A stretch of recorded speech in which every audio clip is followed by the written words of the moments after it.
Hello everyone, কেমন আছেন সবাই? নীল পাখি কুকিং ওয়ার্ল্ডে আপনাদের সকলকে স্বাগত জানাই। আজ আমি আপনাদের সাথে শেয়ার করব চিতই পিঠা রেসিপি।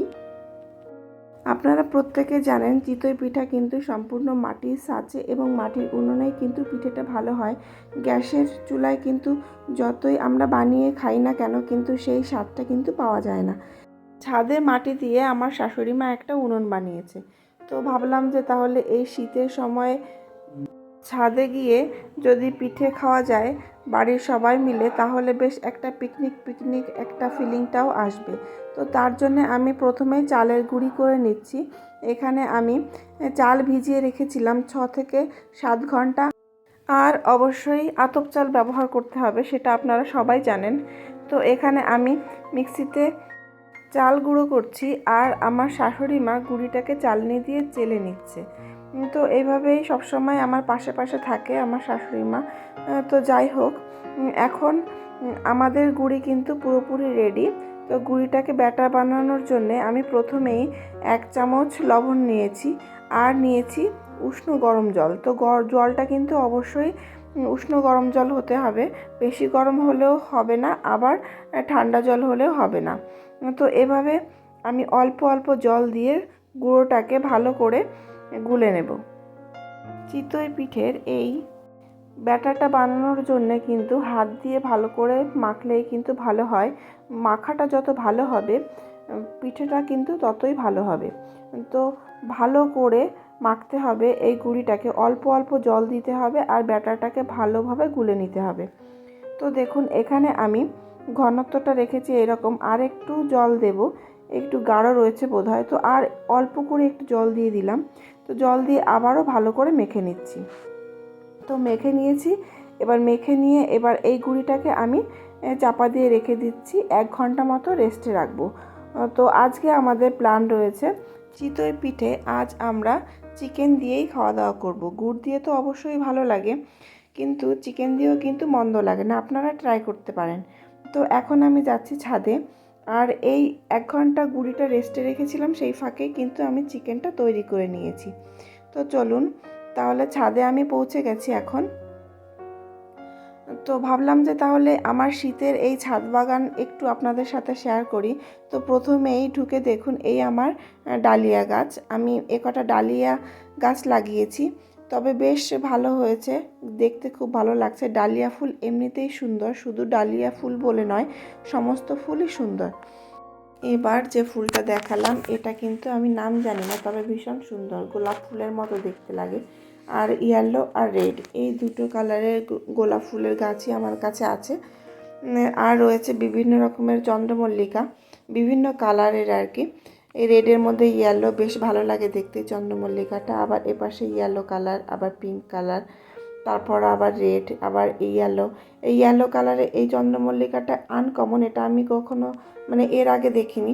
বেশ ভালো ছোট ছোট পাপড়ি, পমপমের মতো, খুব ভালো দেখতে। আর এটা তো পিঙ্কের মধ্যে ইয়েলো, পুরো সানফ্লাওয়ারের মতো দেখতে লাগছে, ভীষণ সুন্দর। আর হোয়াইট কালারের তো একদম পুরো হোয়াইট কালারটা আলো করে দেয়, এত সুন্দর লাগে হোয়াইট কালার ফ্লাওয়ারগুলি। তো যাই হোক, এখন দেখছেন এগুলো পিটুনিয়া, আমার কাছে বিভিন্ন রঙের পিটুনিয়া রয়েছে। আমি কিন্তু ফুল গাছ লাগাতে ভীষণই পছন্দ করি, সেই জন্য প্রত্যেক বছর শীতের সময় আমি ফুল গাছ লাগাই। তো যাই হোক, ছাদটাও ভালো লাগে দেখতে, রোদে এসে বসতে একটু খুবই ভালো লাগে। যদি ছাদটা আবার সাজানো গোছানো থাকে মনটা আরও ভালো হয়ে যায়। তো যাই হোক, এই হলো আমার গাঁদা ফুলের গাছ। গাঁদা ফুলগুলো কিন্তু খুবই ভালো হয়েছে, এগুলো আমার চারা কিনে বসানো কিন্তু নয়, এগুলো আমার পুরনো গাছের ডাল থেকে আমি চারা তৈরি করে তারপর এভাবে গাছ তৈরি করেছি।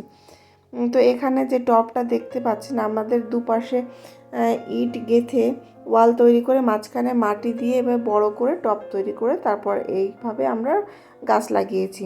তো চলুন তাহলে রান্নাবান্নার দিকে যাওয়া যাক। তো এই হলো আমার শাশুড়ি মা, দেখুন এই সুন্দর উনুনটা উনি বানিয়েছেন। এখন আমাকে উনুনটা জ্বালিয়ে দিয়ে ছাঁচটাকে বসিয়ে দিল, যাতে আমার পিঠে তৈরি করতে কোনো রকম অসুবিধা না হয়। ওনারা তো এসব বিষয়গুলো ভালো জানে, যে নতুন ছাঁচ আবার নতুন উনুন, তো এটাকে কিভাবে ব্যবহার করতে হবে আমি তো ভালোভাবে জানি না, উনি বেশ ভালো জানে।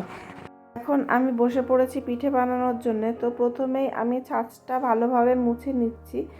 যদিও এটা একবার ধোয়া হয়েছে, ধুয়ে তারপর এটাকে রোদে দিয়ে আবার উনুনে অল্প অল্প করে জালও দিয়েছে আমার শাশুড়ি মা, যাতে প্রথমেই চট করে বেশি জাল দিলে নাকি ছাঁচ ফেটে যায়। তার জন্য উনি অল্প অল্প করে জ্বালিয়ে জ্বালিয়ে ছাঁচটাকে মানে তাপটা যাতে সহ্য করতে পারে সেই মতো তৈরি করে নিয়েছে।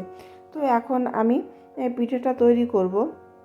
তার জন্যে আমি হাত দিয়ে দেখে নিলাম যে ছাঁচ গরম হয়েছে কি না। তো এবার আমি তেল দিয়ে দিচ্ছি, সামান্য পরিমাণে তেল দেব। তেল দিয়ে এটাকে আমি একটা কাপড় দিয়ে ভালোভাবে প্রত্যেকটা এই পিঠের জায়গাগুলিকে ভালোভাবে মুছে নেব। আর তেলটা কিন্তু দিতেই হয়, তেল না দিলে কিন্তু পিঠেটা এই ছাঁচের সাথে আটকে যাবে, তুলতে অসুবিধা হবে। তার জন্য আমি প্রথমে অল্প অল্প করে প্রত্যেকটা পিঠের ওই জায়গাগুলোতে আমি তেল দিয়ে মুছে নিচ্ছি। এবার আমি ব্যাটার দিচ্ছি। ছাঁচটা যেহেতু একেবারেই নতুন আর একদমই আমি ব্যবহার করিনি, একদম প্রথমেই দিচ্ছি। ব্যাটারটা কেমন হয়েছে, ঠিকঠাক হয়েছে কিনা সেটা দেখার জন্য আমি অল্প অল্প করে দিলাম। এবার চাপা দিয়ে দিলাম। চাপাটা কিন্তু ঠিকঠাক দিতে হবে, খেয়াল রাখতে হবে কোনো দিক দিয়ে যেন হাওয়াটা বেরিয়ে না আসে। তো আমি খুব ভালোভাবেই চাপা দিয়ে দিয়েছি। এখন দেখুন বেশ সময় লাগে এখানে, কিন্তু একবার পিঠে হতে 8 থেকে 10 মিনিট লেগে যায়। তো চাপা খুলে দেখুন বেশ ভালোই হয়েছে পিঠে। আপনারা হয়তো কতটা বুঝতে পারছেন আমি জানি না, কিন্তু যখন আমি বানিয়েছিলাম তো বেশ ভালোই লাগছিল, ঠিকঠাকই হয়েছে পিঠে। আর আমি একটা ছুরির সাহায্যে এভাবে তুলছি।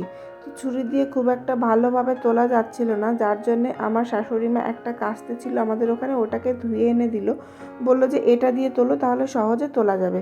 তো আমি সেই মতো আমি এই ছুরিটাকে বাদ দিয়ে আমি আবার কাস্তে ধরে নিলাম। পিঠেগুলোকে আমি এবার তুলে নিলাম। তো পিঠেগুলো কিন্তু ভীষণ ভালো হয়েছে, মুচমুচে হয়েছে। আমরা যেমন প্যানে যেমন করে খাই ঠিক একটু নরম নরম টাইপের হয়, কিন্তু এই ছাঁচে কিন্তু ভীষণই ভালো হচ্ছে, একদম একটা মাটির গন্ধ পাওয়া যায়। তো যাই হোক, নেক্সট আমি আবার দিয়ে দিচ্ছি। এবার কিন্তু একটু বেশি করেই দিচ্ছি ব্যাটারটা, কারণ আমি বুঝতে পেরে গেছি যে না, ব্যাটারটাও ঠিক আছে আর পিঠেটাও বেশ ভালো হচ্ছে। তো আবার ব্যাটার দিয়ে আমি আবার ঢেকে দিচ্ছি পিঠে। এভাবে আমি 8 থেকে 10 মিনিট মতো রেখে দেব। তো 8 থেকে 10 মিনিট পর দেখুন চাপাটা খুলে দেখছি বেশ ভালো, খুব সুন্দর পিঠে হয়েছে। তো এইভাবেই আমি সমস্ত পিঠেগুলো পরপর বানিয়ে নেব, আর এরপরেই খাওয়া দাওয়ার পালা। এখন আমরা সকলে বসে পড়েছি খাওয়া দাওয়া করার জন্যে। তো এই হলো আমার কর্তামশাই আর আমার মেয়ে, ওরা দুজন বসে পড়েছে, শাশুড়ি মাও আছে। আর ওই পেছনে দেখা যাচ্ছে পা দেখা যাচ্ছে, ওটা হলো আমার ছেলে। ওর 4 বছর বয়স, ছোট যেহেতু খুব দুষ্টু করে, ছাদে এসে ভীষণই দুষ্টুমি করে, এদিকে ওদিকে ফুল ছিঁড়বে, কোথায় মাটি খুঁড়বে, এইসবই করে। তো যাই হোক, আজকের ভিডিও আমার এই পর্যন্তই। ভিডিওটি কেমন লাগলো অবশ্যই জানাবেন। রেসিপিটা আপনারা অবশ্যই বাড়িতে ট্রাই করবেন, ভালো লাগলে একটা লাইক করবেন আর বন্ধুদের সাথে শেয়ার করবেন, সাবস্ক্রাইব করে পাশে থাকবেন।